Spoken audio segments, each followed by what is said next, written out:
So I can already tell before I say anything about this book that this is a video that I hope I'm gonna find in the edit, because I think this is gonna be a really rambly discussion about this book and what I found so fascinating about it. The End of the Affair by Graham Greene is very much a conversation about the differences between human sexual love and divine love, the pros and cons of each of those things, the limitations of each of those things. It is the first book that I'm going to be talking about for the MaybeMidrash readathon. If you want to learn more about that, I'll just put some links below the video. In a nutshell, it's a readathon throughout the month of May that asks people to read both fiction and nonfiction books that think and talk curiously and intellectually about religion, God, dogma, what have you. Before I start any of this, I should let you know there's going to be huge spoilers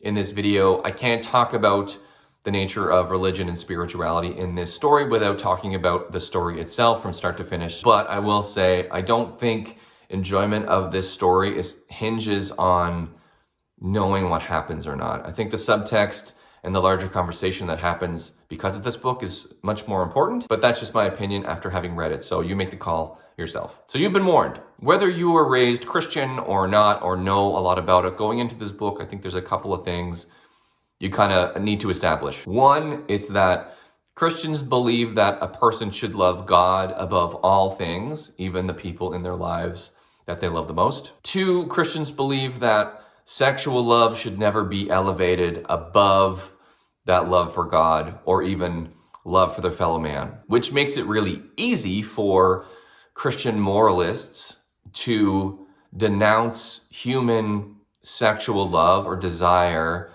as an inherently selfish, inherently problematic, inherently lesser thing than love of one's God. But the greatness of The End of the Affair by Graham Greene comes from his ability to give human sexual love or desire its due, to show where and how it soars and what makes it the most magnificent and lovely and beautiful and life-altering thing in the world. And then he shows how that kind of love can fall short. So the affair of the title occurs between two characters named Maurice and Sarah. Maurice is writing a novel, and there's kind of a minor civil servant character in the book that he needs to research. So he connects with Sarah, who is married to Henry. He starts up a casual relationship with Sarah just to get to know who Henry is, just to learn kind of minute details about Henry and how he lives his life. We then learn that Sarah is in a very dispassionate marriage with Henry, we'll say. And through the course of their conversations, Sarah and Maurice start to develop chemistry, and before they know it, they're in a full-blown affair with one another.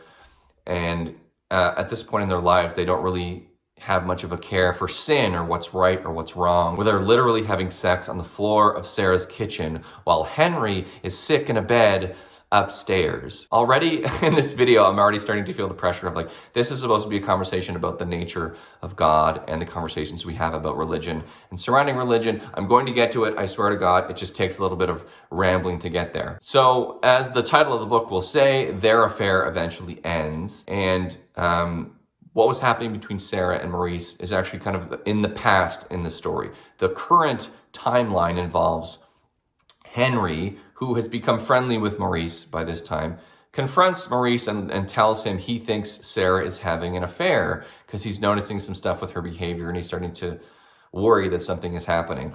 So Maurice, who is still very jealous of Sarah, still pines after her, and he's really upset that their affair actually ended. If she's cheating again, it can't be with him. So his jealousy just rears its head again, and he uses the situation to basically spy on her. So he hires a private detective to investigate her life, and this person very conveniently comes across her diary, which outlines essentially everything that was happening in her life. At the time she was with Maurice, talks about why things ended, and it's not nearly the story that he was expecting. So the story takes place in and around World War II, and at one point Sarah and Maurice are in a house together, and an air raid goes on. Maurice is standing in front of a door A bomb hits, the door gets blasted in Maurice's face. Sarah goes to find him and thinks that he's dead. So she runs upstairs and she begins to pray to God. And this is where the whole story kind of shifts. Sarah's prayer is that if God would simply let Maurice live, that she would give up this affair and she would dedicate her life to God. She goes downstairs and finds that Maurice has crawled out from underneath the door. He's very much alive, and she just takes off. This ultimately starts Sarah's journey of becoming something of a saint in this world. Sarah doesn't become this like instant saint. Her opinion of God oscillates a bunch throughout the story. Her feelings go from misery to love, back to misery, with much bitterness and hatred of God in between. She's constantly berating herself throughout the rest of the story for making this vow under such a moment of hysteria, and she's trying to kind of argue herself out of that vow for the rest of her life. She even comments at one point that while she supposedly was loving her husband, she was actually having an affair, and now that she's good, nobody loves her. Eventually, though, she comes to a point where without intense love for anyone specifically on earth, there's really nothing left for her other than her love of God. And she's able to kind of transmit this love and pray for other people and think about other people and care for others besides herself and Maurice. So she's gone from this kind of exclusive, passionate, destructive, and ultimately self-sacrificial love for Maurice, which very much included hurting other people in the process. And she's moved on now to a love of God, and by extension, a love of Maurice, because that love of God has really extended to kind of a love of humankind. I think a better way to look at it is that I think she's decided or realized she's gone from a place where she was willing to die for Maurice to a place where she's willing to die for other people, if that makes any sense. It's a more expansive, all-encompassing love rather than just being solely laser focused on one person. But even in this state, there are moments of weakness. There are times when she feels like she can't go on keeping this vow. And she says that she just wants, quote, ordinary, corrupt human love. So once this change happens within Sarah, there's this really interesting dichotomy between the difference between human love and divine love. Okay, so jumping back to when Maurice finds this diary, he learns in the diary what happened, why Sarah left him. It wasn't the fact that she fell out of love with him. There was just this really strange mitigating circumstance, and he knows that she still loves him. So he says, I'm coming over and we're gonna run away together because I know that you still love me. And he gets there and he finds that Sarah is very sick and she's in bed. But when she sees him and he pours his heart out to her, she panics and she kind of runs away from him and flees to the nearest church. And he says, I've been a bad lover, Sarah. It was the insecurity that did it. I didn't trust you. I didn't know enough about you, but I'm secure now. I have a cousin in Dorset who has an empty cottage I can use. We'll stay there for a few weeks and rest. We need a rest, both of us. I'm tired and I'm sick to death of being without you, Sarah. And she says, me too. She spoke so low that I wouldn't have heard the phrase if I had been a stranger to it, but it was like a signature tune that had echoed through all of our relationship. Me too. For loneliness, griefs, disappointments, pleasures, and despairs, the claim to share everything. And it's this point, after all the selfishness and cheating and running around in secrecy that has defined human love up to this point, this realization from Maurice is the most pure expression, I think, of what human love is and what it can be. That desire to share a life with a person, to share everything. Yet, there is still something about this human love that leaves Sarah wanting. Maurice is pledging himself to her in this church, and she literally says to him, please, will you just let me go? And he says, I'll never let you go. And she is literally begging him to have mercy on her, to leave her alone. There's this air around Sarah that there's just something not right about this relationship. And this becomes more evident a couple days later when Sarah actually dies. She had really bad pneumonia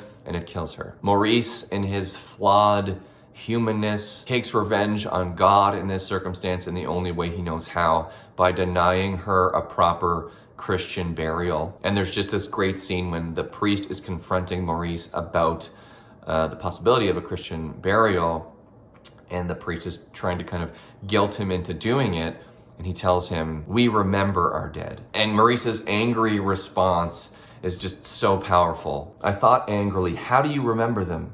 Your theories are all right. You preach the importance of the individual. Our hairs are all numbered, you say.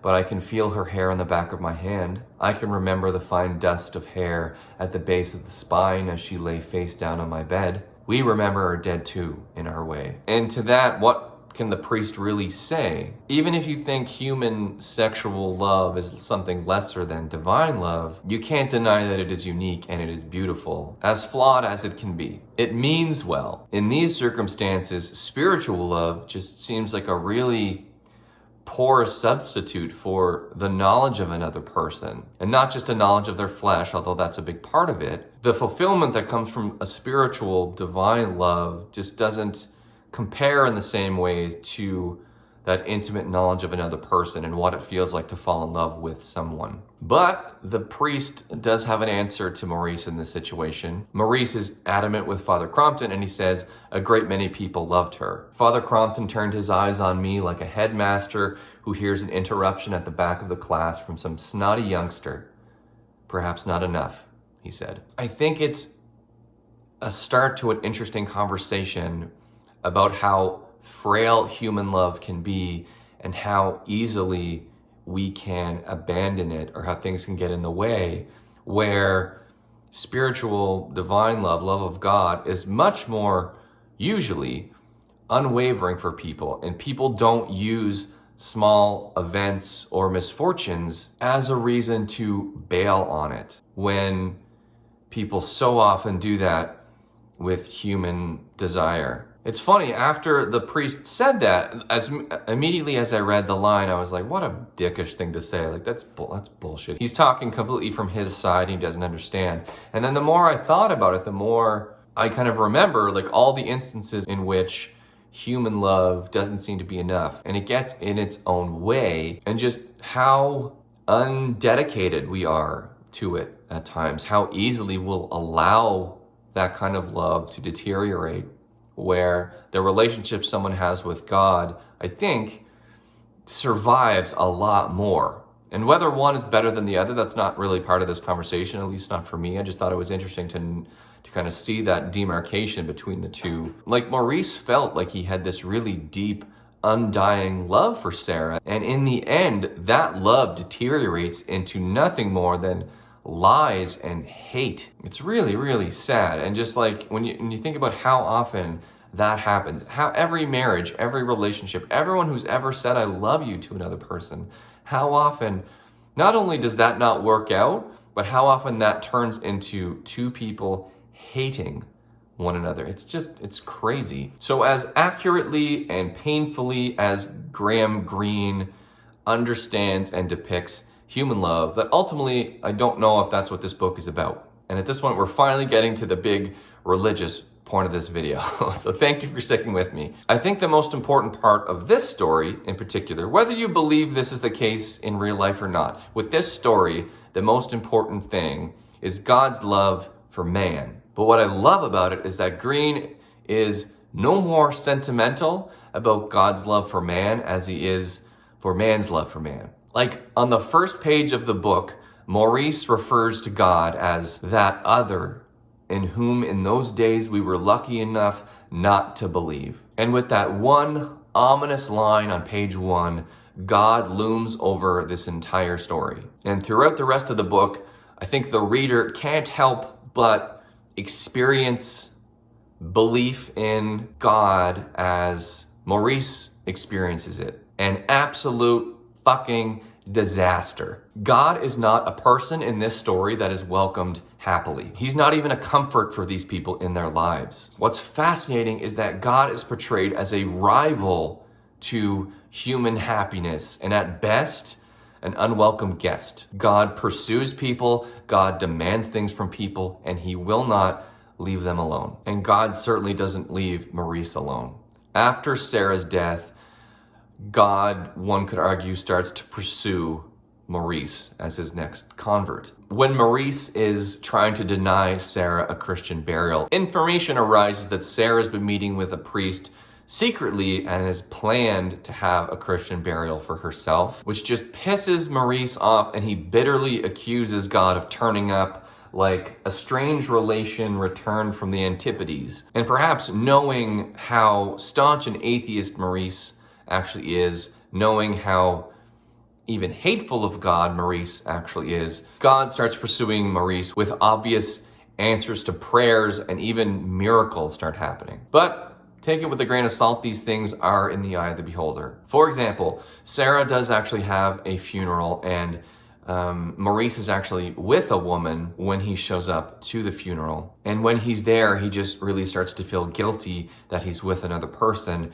And he just reaches out to Sarah into the ether and he says, "Get me out of this. Get me out of it for her sake, not mine." And then out of nowhere, Sarah's mother shows up and accuses Maurice of owing her money. Out of kind of politeness, he needs to go and handle her and deal with her. And it gives him this excuse to leave this woman. So that crisis with her is kind of instantly averted after his short prayer to Sarah. That kind of divine pursuit doesn't really end there. When Maurice goes out to dinner with Sarah's mother actually reveals that she had Sarah baptized as a kid in secret. Sarah's father did not want it to happen, but she did it anyway in the hopes that, and this is one of my favorite lines in the whole book, she says, quote, "I always had a wish that it would take." And Maurice just starts to get furious with these coincidences that are popping up. "It wasn't you that took," I told the God I didn't believe in. "That imaginary God who Sarah thought had saved my life.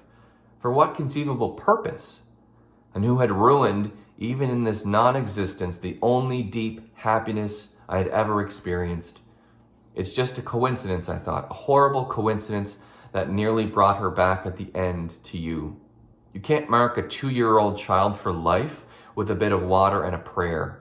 You didn't own her all those years. I owned her." And I just love this jealousy between Maurice and God. He's jealous that he lost Sarah to God in much the same way that he would be jealous if he lost her to another man or another woman. I just love the comparison. I just think it's fascinating. And then the most stunning blow to Maurice and his belief or non-belief in God comes when this atheist that they know named Richard, he's got this weird kind of strawberry-shaped birthmark on his face.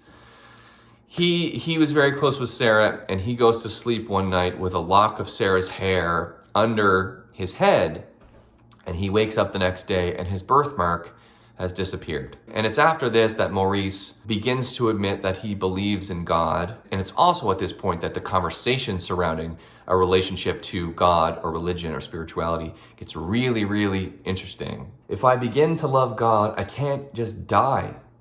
I've got to do something about it. I had to touch you with my hands. I had to taste you with my tongue. One can't love and do nothing. If I ever loved like that, it would be the end of everything. Loving you, I had no appetite for food. I felt no lust for any other woman. But loving him, there'd be no pleasure in anything at all with him away. I'd even lose my work. I'd cease to be Bendrix. Sarah, I'm afraid." By the way, Maurice's last name in the story is Bendrix. He goes by Bendrix through most of the story. I actually don't know why I'm calling him Maurice in this video. He's basically Bendrix in the book. So that was weird of me. This quotation from Maurice brings to mind kind of a famous quote that I've always loved from T.S. Eliot about what it's like to truly love and follow a God or a creed or a doctrine, which is a condition of complete simplicity costing no less than everything. So I love what Graham Greene does at this point in the story, because he reveals that God can't force a person to love. Maurice comes to believe in God. This belief was kind of forced upon him with all the evidence he started to see, all the coincidences he hated seeing. But while he's come to believe in God, he doesn't love God. He refuses to love God. "You haven't got me yet. I know you're cunning, but I don't want your peace and I don't want your love. I wanted something very simple and very easy. I wanted Sarah for a lifetime, and you took her away. With your great schemes, you ruin our happiness as a harvester ruins a mouse's nest. I hate you, God. I hate you as though you existed." And this is the most fascinating part of this book, I think. It's the best, most interesting conversation that I think comes out of reading The End of the Affair. This idea of acknowledging the presence of a God, but not following or worshiping that God. Because I think like our assumption is always that if someone believes in God, they will prostrate themselves in front of him and follow him no matter what. There's an assumed link between belief in God and love of God. When you believe in God, you love God, you cherish that relationship, you dedicate yourself to it. But I just loved how Bendrix comes to believe in God, but hate God. Because, and I think this is the crux of this entire gigantic video, so I took way too long to get here, but here we are. This starts a conversation that I think is worth having. If God exists, is he or she or it worthy of our love, worthy of our worship? Think about it.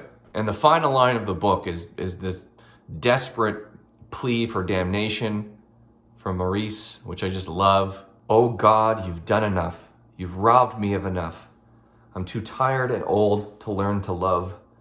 Leave me alone forever. At this point, Maurice, or Bendrix, whatever you want to call him, he's not dead. So we might, as a reader, hold out hope that this final chilling remark is not the end of his story. But getting back to the story, in Sarah's diary, her love of God strangely kind of comes through a weird kind of logic, which God and logic are usually kind of diametrically opposed, at least in the kind of public conversation. But when it comes to Sarah, she starts her relationship with God, much like Maurice. She hates him. Her acceptance of God being real has taken Maurice out of her life. So she starts off hating God. But then when she realizes, like, if I can hate you, then you have to exist. And then that first step, that idea that like God must exist if I can hate him, is the first step towards her eventually loving God. So Maurice, is he on that same path? Possibly. You can make an argument for it. On the other hand, though, Maurice is much more determined in his hate of God, I think, than Sarah ever was. Oh my God, this video is already so long. Okay, I'm just going to try and wrap this up right now, just with a couple of statements, and then we'll be done.